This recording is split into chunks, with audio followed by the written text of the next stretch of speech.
मोअज़्ज़िज़ दोस्तों, अस्सलाम वालेकुम। सिंधी गीतन जी कोयल खूबसूरत फनकारा शबाना कोयल। अता समझो शराबिया बीड़ी सिगरेट जो चो बकिया न खराबिया बकिया न खराबिया।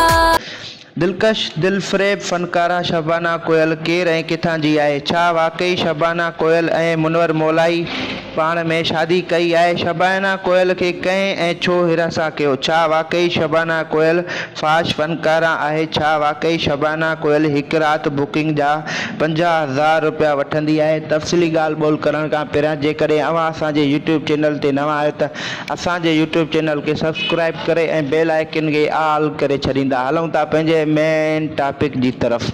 शबाना कोयल तमामु नंढड़ी उमिरि में फ़नकारी शुरू कई। काफ़ी अरसे ताईं फ़नकारीअ में खेसि सुठी मोट न मिली। संदसि नौजवानीअ जे उमिरि में हिकु वॾेरे मथस शादीअ लाइ तमामु घणो ज़ोर भरियो, जंहिं बाद हूअ सोशल मीडिया ते ॻाईंदे नज़र आई।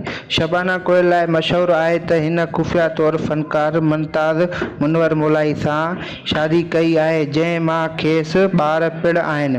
लेकिन उहा ख़बर सही आहे या ग़लति, उन बाबति कुझु तस्दीक शुदा न आहे। ताज़ो ई शबाना कोयल सिंध में हद खां वधीक मक़बूल थी वई आहे। हूअ कॾहिं मास्तर, कॾहिं टांवर त कॾहिं गंजे मुड़ुस ते फ़नकारी कंदी रहे थी। जॾहिं उरूज थींदी आहे त उन माण्हूअ जी बदनामी ऐं मुखालफ़त बि उरूज ते हूंदी आहे। काफ़ी मुखालफ़त करण वारा खेसि फ़हश ऐं ॿ नंबर चई तनक़ीद कंदा आहिनि, लेकिन चंड ते कुतनि जो भौंकण का नई ॻाल्हि न आहे। शबाना कोयल तक़रीबन हिकु राति जे महफ़िल प्रोग्राम जा 50,000 खां लख रुपया फ़ीस वठंदी आहे। गॾोगॾु हिकु एल्बम जा लखें रुपया पिणु कमाईंदी आहे। संदसि ख़ूबसूरती ऐं आवाज़ जा सिंध में हज़ारें फ़ैन मौजूदु आहिनि।